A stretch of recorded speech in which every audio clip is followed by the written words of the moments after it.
വെച്ച് വേഗതയുടെ കിരീടം ചാർത്തിയിട്ടുള്ള അത്ഭുതമാണ് ചീറ്റപ്പുലി.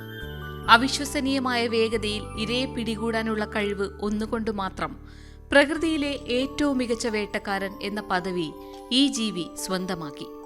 മണിക്കൂറിൽ 100 കിലോമീറ്ററിലധികം വേഗതയിൽ പാഞ്ഞെടുക്കുമ്പോൾ അതിന്റെ വഴക്കമുള്ള നട്ടെല്ലും ഉറച്ചു നിൽക്കാൻ സഹായിക്കുന്ന നഖങ്ങളും ബാലൻസ് നിലനിർത്തുന്ന നീണ്ട വാലും ചേർന്നുള്ള ആസൂത്രിത ശരീരം ഒരു ജീവനുള്ള യന്ത്രത്തിന് സമാനമാണ്. ഏഷ്യയിലെ പുൽമേടുകളിലും ആഫ്രിക്കയിലെ സവന്നകളിലും പൗരാണിക കാലം മുതൽക്കേ അഭിമാനത്തോടെ ജീവിച്ചിരുന്ന ചീറ്റകൾ ഇന്ന് വംശനാശ ഭീഷണി നേരിടുകയാണ്. ഇന്ത്യൻ മണ്ണിൽ വീണ്ടും ഒരു ചീറ്റപ്പുലി പിറവിയെടുത്തതും ഇതാദ്യമായി 5 കുഞ്ഞുങ്ങൾക്ക് ജന്മം നൽകിയെന്ന വാർത്തയും രാജ്യമെങ്ങും സന്തോഷം പടർത്തുകയാണ്. ഇന്ത്യയിൽ വംശനാശം സംഭവിച്ച ഒരു ജീവിവർഗത്തെ തിരികെ കൊണ്ടുവരാനുള്ള പ്രൊജക്ട് ചീറ്റയുടെ അതിമഹത്തായ വിജയം കൂടിയാണിത്. ഈ പശ്ചാത്തലത്തിൽ ലോകത്തിലെ ഏറ്റവും വേഗതയേറിയ ഈ ജീവിയെക്കുറിച്ചും അതിന്റെ അതിജീവനത്തിന്റെ രഹസ്യങ്ങളെക്കുറിച്ചും അതുല്യമായ പ്രത്യേകതകളെക്കുറിച്ചും കൂടുതൽ അറിയാം.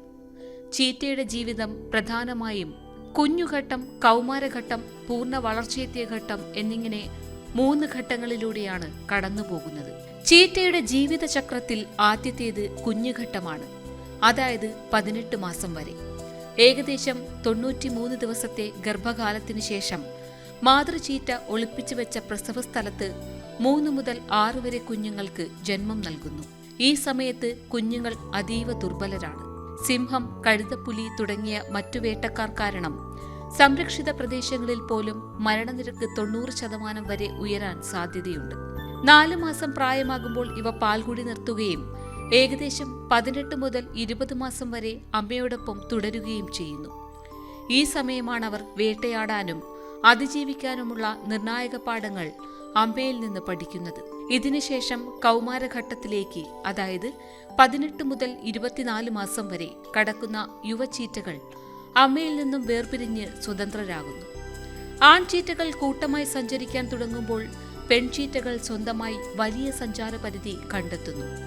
പൂർണ്ണ വളർച്ചയെത്തിയ ഘട്ടം, അതായത് 24 മാസത്തിനു മുകളിലാകുമ്പോൾ പെൺചീറ്റകൾ ഒറ്റയ്ക്ക് സഞ്ചരിച്ച് വലിയ ഹോം റേഞ്ചുകൾ പരിപാലിക്കുകയും തനിയെ കുഞ്ഞുങ്ങളെ വളർത്തുകയും ചെയ്യുന്നു. ആൺചീറ്റകളാകട്ടെ സഹോദരങ്ങളോടോ മറ്റ് ആൺചീറ്റകളോടോ ചേർന്ന് 2 മുതൽ 3 അംഗങ്ങളുള്ള കൂട്ടങ്ങളായി ജീവിക്കുന്നു. ഈ കൂട്ടായ്മകൾ കോയലിഷൻസ് എന്ന് അറിയപ്പെടുന്നു. ഇത് കൂട്ടായി വേട്ടയാടാനും തങ്ങളുടെ പ്രദേശം സംരക്ഷിക്കാനും ഇവരെ സഹായിക്കുന്നു. കാട്ടിൽ ഇവയുടെ ശരാശരി ആയുസ് 10 മുതൽ 12 വർഷമാണ്. എന്നാൽ പോരാട്ടങ്ങൾ കാരണം ആൺചീറ്റകൾക്ക് 8 വർഷം വരെ മാത്രമേ ആയുസ്സുണ്ടാകൂ. കൂട്ടിലിട്ട് വളർത്തുന്നവയ്ക്ക് 15 മുതൽ 16 വർഷം വരെ ജീവിക്കാനും സാധിക്കും. ചീറ്റകൾ മാംസഭോജികളാണ്. പ്രധാനമായും മാൻവർഗ്ഗങ്ങളായ ഇംപാല, ഗസൽ, ചിങ്കാര തുടങ്ങിയ ഇടത്തരം സസ്തനികളെയാണ് ഇവ വേട്ടയാടുന്നത്. മുയലുകൾ, പക്ഷികൾ തുടങ്ങിയ ചെറിയ ജീവികളെയും ചീറ്റകൾ ഭക്ഷിക്കാറുണ്ട്. ചീറ്റപ്പുലികൾ പകൽ സമയത്തും വെളുത്തവാവിനോടടുത്ത രാത്രികളിലുമാണ് പ്രധാനമായും വേട്ടയാടുന്നത്. ഇരയെ പതിയെ പിന്തുടർന്ന് 60 മുതൽ 100 മീറ്റർ അടുത്തെത്തുമ്പോൾ മണിക്കൂറിൽ 93 മുതൽ 104 കിലോമീറ്റർ വരെ വേഗതയിൽ പാഞ്ഞെടുക്കുന്നു. വേഗതയുടെ കാര്യത്തിൽ മുൻപന്തിയിലാണെങ്കിലും സിംഹം, കഴുതപ്പുലി തുടങ്ങിയ മറ്റു വലിയ മാംസഭോജികളിൽ നിന്നും തങ്ങളുടെ ഇരയെ സംരക്ഷിക്കാൻ ചീറ്റകൾക്ക് പലപ്പോഴും സാധിക്കാറില്ല.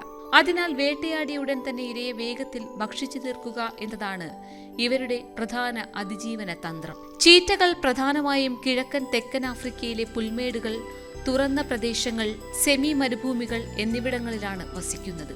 ഏഷ്യൻ ചീറ്റകളാകട്ടെ ഇറാനിലെ മരുഭൂമി മേഖലകളിൽ ഒതുങ്ങിയിരിക്കുന്നു. ഇവയുടെ ശരീരം വേഗതയ്ക്കായി രൂപകൽപ്പന ചെയ്തതാണ്. അതിൽ പ്രധാനമാണ് വേഗതയ്ക്കായി രൂപകൽപ്പന ചെയ്ത അതീവ വഴക്കമുള്ള നട്ടെല്ല്. ഇതൊരു സ്പ്രിംഗ് പോലെ പ്രവർത്തിച്ച് ഓരോ കുതിപ്പിലും കൂടുതൽ ദൂരം താണ്ടാൻ സഹായിക്കും. മറ്റ് പൂച്ചകളെ അപേക്ഷിച്ച് നീളമുള്ള നേർത്ത കാലുകളാണ് ഇവയുടേത്. കൂടാതെ നായ്ക്കളുടേതിന് സമാനമായി പൂർണ്ണമായി ഉള്ളിലേക്ക് വലിക്കാനാകാത്ത നഖങ്ങൾ ഓടുമ്പോൾ ട്രാക്ഷൻ നൽകുന്നു. ഇത് ഓട്ടത്തിന്റെ സ്പൈക്കുകൾ പോലെ പ്രവർത്തിക്കും.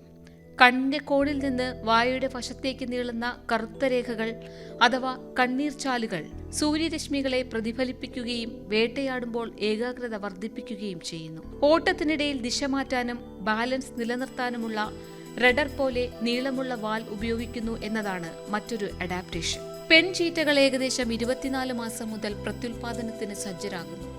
ഇണചേരുന്ന സമയത്തല്ലാതെ പെൺചീറ്റകൾ ഒറ്റയ്ക്ക് ജീവിക്കുകയും പല ആൺചീറ്റകളുമായി ഇണചേരാൻ സാധിക്കുകയും ചെയ്യുന്നു. അമ്മയും കുഞ്ഞുങ്ങളും അടങ്ങുന്നതാണ് ഒരു ചീറ്റ കുടുംബം. കുഞ്ഞുങ്ങളെ പരിപാലിക്കുന്നതിൽ അമ്മയ്ക്ക് മാത്രമാണ് പങ്ക്. 18 മുതൽ 20 മാസം വരെ അമ്മ കുഞ്ഞുങ്ങളെ വേട്ടയാടാനും അതിജീവിക്കാനും പഠിപ്പിക്കുന്നു. ആൺചീറ്റകളുടെ സാമൂഹിക ജീവിതം സവിശേഷമാണ്. ഇവർ ജീവിതകാലം മുഴുവൻ സഹോദരങ്ങളോ മറ്റാൺചീറ്റകളോടോ ചേർന്ന് കൂട്ടമായി ജീവിക്കുന്നു. ഈ പുരുഷ കൂട്ടായ്മ വേട്ടയാടാനുള്ള ശേഷി വർദ്ധിപ്പിക്കുകയും തങ്ങളുടെ ചെറിയ പ്രദേശങ്ങൾ മറ്റ് ആൺചീറ്റകളിൽ നിന്ന് സംരക്ഷിക്കാൻ സഹായിക്കുകയും ചെയ്യുന്നു. ലോകത്ത് ഇന്ന് കാണുന്ന ചീറ്റകളെ പ്രധാനമായി 2 ഭൂമിശാസ്ത്രപരമായ ഉപവർഗങ്ങളായി തിരിക്കാം: Asian cheetah, African cheetah. Asian cheetah African ചീറ്റയേക്കാൾ ചെറുതും മെലിഞ്ഞതുമാണ്.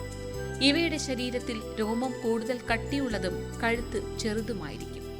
ഇന്ന് ഇറാനിലെ മരുഭൂമിയോടും കുന്നുകളോടും ചേർന്ന പ്രദേശങ്ങളിൽ അതിഗുരുതരമായ വംശനാശ ഭീഷണി നേരിട്ട് 100-ൽ താഴെ എണ്ണം മാത്രമാണ് ഇവ ശേഷിക്കുന്നത്.